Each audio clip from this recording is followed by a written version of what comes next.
Assalamu alaikum. Welcome to the fourth video lecture of the series of quantum scattering. पहले अभी जो third video lecture था उसमें हमने रेफरेंस फ्रेम्स की बात की।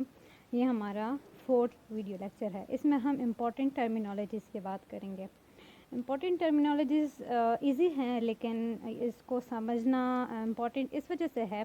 इम्पॉर्टेंट टर्मिनोलॉजीज़ भी हैं और इम्पॉर्टेंट भी है समझना इसको, वो इस वजह से कि आगे जब हम क्रॉस सेक्शन में बात करेंगे ना, स्केटरिंग क्रॉस सेक्शन में, तो इन ही सब की हम बात करेंगे। तो इससे अच्छा है कि मैं आप लोगों को अभी से समझा दूँ ये सारी टर्मिनोलॉजीज़, तो वहाँ पे फिर मैं इनके जस्ट नेम्स लूँगी तो आप लोगों को समझ आ जाएगी कि मैं किस बारे में बात कर रही हूँ।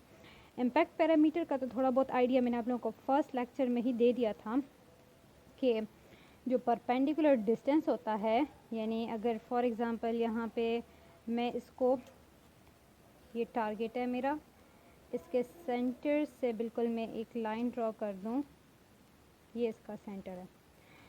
यहाँ पे मैंने एक इंसिडेंट पार्टिकल रखा है, इसको मैं जिस हाइट से फॉल कराऊंगी ना, यहाँ पे ये जो टारगेट के सेंटर से और जो डिस्टेंस होगा ना, perpendicular distance till the incident particle, तो इसको हम एक्चुअली इम्पैक्ट पैरामीटर कहते हैं। इसको हम डिनोट करते हैं बी से।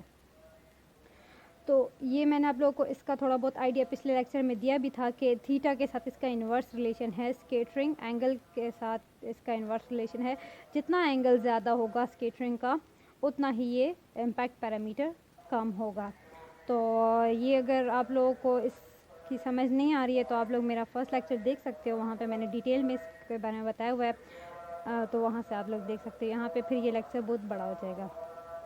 डिस्टेंस जो है, डिस्टेंस सिंपली आप लोगों के माइंड में आ भी रहा होगा कि डिस्टेंस में क्या कह रही हूँ कि यानी जो टारगेट है, ये मेरा टारगेट है और पार्टिकल, इस टारगेट एंड पार्टिकल के बीच में ये जो डिस्टेंस है ना, मिनिमम डिस्टेंस, जितना मिनिमम हम कर सकते हैं उतना मिनिमम डिस्टेंस, उसको हम distance of to closest approach भी कह सकते हैं और सिंपल डिस्टेंस भी कह सकते हैं। तो नॉर्मली हम क्वांटम स्केटरिंग में डिस्टेंस में ये वाला डिस्टेंस कंसिडर करते हैं। इसके बाद जितने डिस्टेंसेस आएंगे, यानी अगर हम पार्टिकल को यहाँ रख दें, यहाँ रख दें, यहाँ रख दें, वो डिस्टेंस नहीं, ऑल्दो वो भी डिस्टेंस है, लेकिन हम जो यहाँ पे डिस्टेंस की बात करें वो क्या, बिल्कुल नियरेस्ट जो डिस्टेंस होगा ना इनके बीच में, यानी इससे ज़्यादा हम क्लोज नहीं आ सकते इस टारगेट के, तो उस डिस्टेंस को हम कंसिडर करते हैं और इसको हम कहते हैं normally distance of closest approach. सही है। अब स्केटरिंग एंगल, तो इसका भी मैंने फर्स्ट वीडियो लेक्चर में बताया हुआ था। स्केटरिंग एंगल किसे कहते हैं कि यानी ये जो पार्टिकल है ये ऐसे स्कैटर्ड हो जाए, ऐसे यहाँ पे ये डायग्राम बनी हुई है तो इसे मैं समझा देती हूँ। ऐसे मैं इसको इंसिडेंट करा रही हूँ, तो ये इस टारगेट से ऐसे स्कैटर्ड हो जाए, तो इसका जो इनिशियल पाथ था वो ये था ना, लेकिन ये अपने इनिशियल पाथ से डेविएट हो गया है। तो कितना डेविएट हो गया, ये जो एंगल है ना, जो जिस एंगल से ये डेविएट हुआ है उसको हम कहते हैं स्केटरिंग एंगल, थीटा। सही है, ये हो गया हमारा स्केटरिंग एंगल। अब इम्पॉर्टेंट बात यहाँ पे, ये जो तीन चीज़ें हैं ना, ये आप लोगों के लिए न्यू है। ऊपर की तो फर्स्ट वीडियो लेक्चर में आप लोगों को मैंने बता भी दी थी ना। तो स्केटरिंग एम्पलीट्यूड क्या है कि फॉर एग्जांपल अगर हम क्वांटम स्केटरिंग की बात करें, क्लासिकल की नहीं, एम्पलीट्यूड हम नॉर्मली वेव्स का देखते हैं, पार्टिकल्स का नहीं देखते, और क्लासिकल में हम पार्टिकल्स को डील करते हैं। तो हम अगर नॉर्मली बात करें क्वांटम स्केटरिंग में वेव्स की, तो अगर इनिशियल हमारे पास प्लेन वेव्स आती हैं, हमने कहा था ना कि इनिशियल जो इंसिडेंट वेव्स होती हैं वो प्लेन वेव्स होती हैं और जो स्कैटर्ड वेव्स होती हैं वो स्फेरिकल होती हैं। तो इनका एम्पलीट्यूड बिफोर एंड इनका एम्पलीट्यूड आफ्टर स्केटरिंग, इन दोनों के एम्पलीट्यूड में क्या डिफरेंस आया है और क्या यानी इसका एम्पलीट्यूड जितना था उतना इसका आया है या नहीं आया, या कितना है। यानी स्केटरिंग की जो वेव्स होती है ना, स्कैटर्ड वेव, उनका जब हम एम्पलीट्यूड देखते हैं with respect to this, comparison हम उसका इंसिडेंट वेव्स के साथ करते हैं, इंसिडेंट वेव्स के एम्पलीट्यूड के साथ करते हैं कि स्केटरिंग के बाद हमारे पास एम्पलीट्यूड ज़्यादा हुआ है या नहीं हुआ। नॉर्मली इलास्टिक कोलिजन में इनका एम्पलीट्यूड सेम ही रहता है, क्योंकि हम कहते हैं कि मोमेंटम जो है वो कंजर्व रहता है, काइनेटिक एनर्जी भी कंजर्व रहती है। तो अगर काइनेटिक एनर्जी कंजर्व रहती है तो हमारे पास इसका एम्पलीट्यूड इंक्रीज़ नहीं होगा। तो हाँ, इंसिडेंट वो इंटेंसिटी के साथ इसका रिलेशन है। अगर हम इंटेंसिटी के साथ देख लें तो जितनी ज़्यादा हम इंटेंसिटी से इंटेंस वो फॉल कराएंगे, इंसिडेंट पार्टिकल्स या वेव्स फॉल कराएंगे, तो उतना इसके एम्पलीट्यूड के बढ़ने के चांसेस हैं। लेकिन खैर वो हमारे टॉपिक से हट के है। लेकिन स्कैटरिंग एम्पलीट्यूड बस ये है कि यानी जो स्कैटर्ड वेव्स हैं उनका क्या एम्पलीट्यूड है with respect to incident waves. Incident wave का क्या एम्पलीट्यूड था और स्कैटर्ड वेव का क्या एम्पलीट्यूड है। तो यहाँ पे हम इन दोनों का कंपैरिजन देखते हैं। स्कैटरिंग क्रॉस सेक्शन, अब ये जो है ना, ये आप लोगों को मैंने पिछले उसमें भी बताया था, फर्स्ट जो लेक्चर था, कि ये बहुत ज़्यादा इम्पॉर्टेंट है, ये जो स्कैटरिंग क्रॉस सेक्शन है।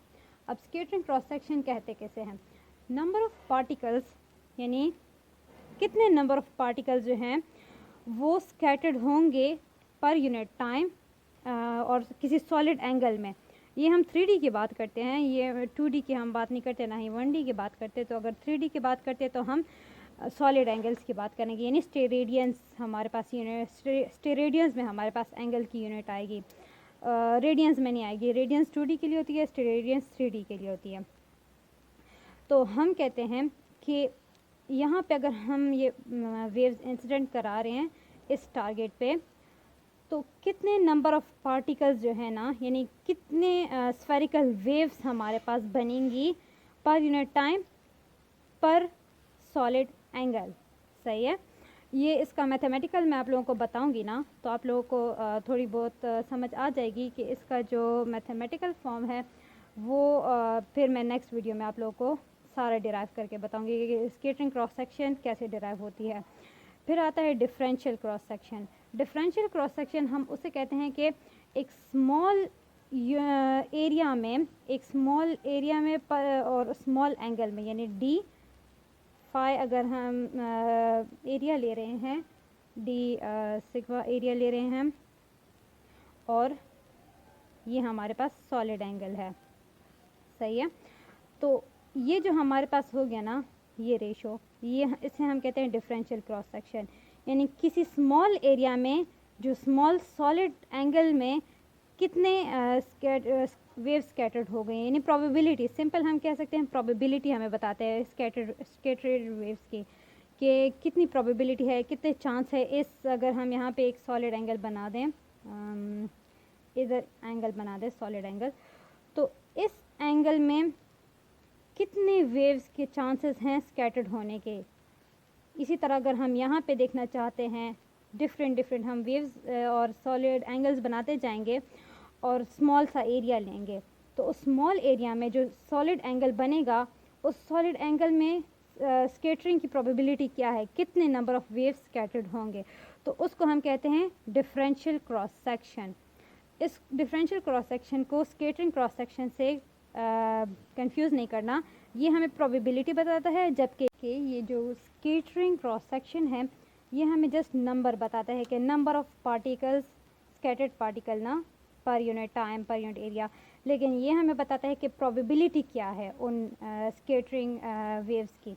ये जस्ट बताता है कि बस इतने नंबर गए हैं ना, लेकिन ये हमें बताता है कि इस एंगल में कितनी वेव्स की प्रोबेबिलिटी है। तो ये इन दोनों के बीच में थोड़ा सा डिफरेंस है, आप लोग समझने की कोशिश करें। अगर नहीं आई समझ तो फिर आप लोग मुझसे कमेंट्स में पूछ सकते हैं। और आज के लिए इतना ही। फिर जो है स्कैटरिंग क्रॉस सेक्शन और डिफरेंशियल क्रॉस सेक्शन का जो है मैथमेटिकल डेरिवेशन है कि ये फॉर्म हमारे पास कैसे आती है, तो वो मैं आप लोगों को नेक्स्ट वीडियो में डिटेल में कराऊंगी। अल्लाह हाफिज़।